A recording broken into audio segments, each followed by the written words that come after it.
Ние се наоѓаме под железничка станица, каде што е местото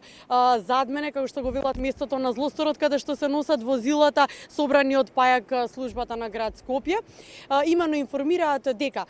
со парична казна од 2500 до 6000 денари ги дисциплинираат граѓаните за непрописно паркирање. 6000 денари е највисоката казна и можат да ја добијат оние граѓани кои што се паркирале на зелена површина или на место обележено за инвалиди паркинг место. Сега колку би чинело, значи ова е казната која што би ја добиле граѓаните доколку соодветно не си пратат порака или на одредено место не си платат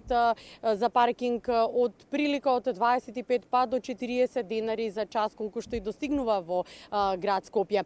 Билансот за собрани возила во текот на денот од 25 до 30 се уште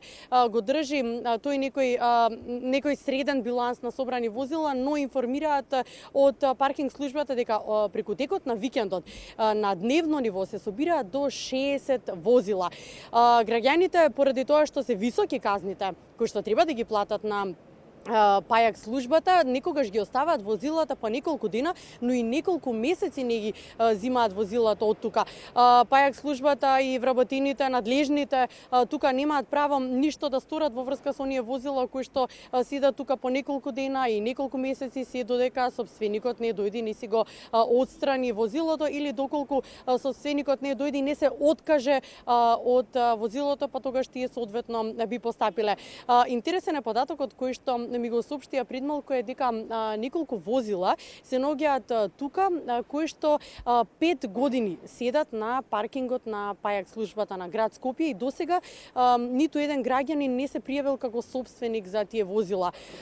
Сите тука се во фаза речиси и на распад, но мора да биде така затоа што законот вели дека собственикот мора да дојде или да се откаже или да си го земе возилото и да постапи како што си сака понатаму со него. Но ова ајде, нека биде еден апел до сите граѓани кои што не гледаат во овој миг, подобро да си платиме 25 денари, па некогаш и до 40 за еден час паркирање, отколку да платиме 2500 денари, па и достигнуваат казните и до 6000 денари.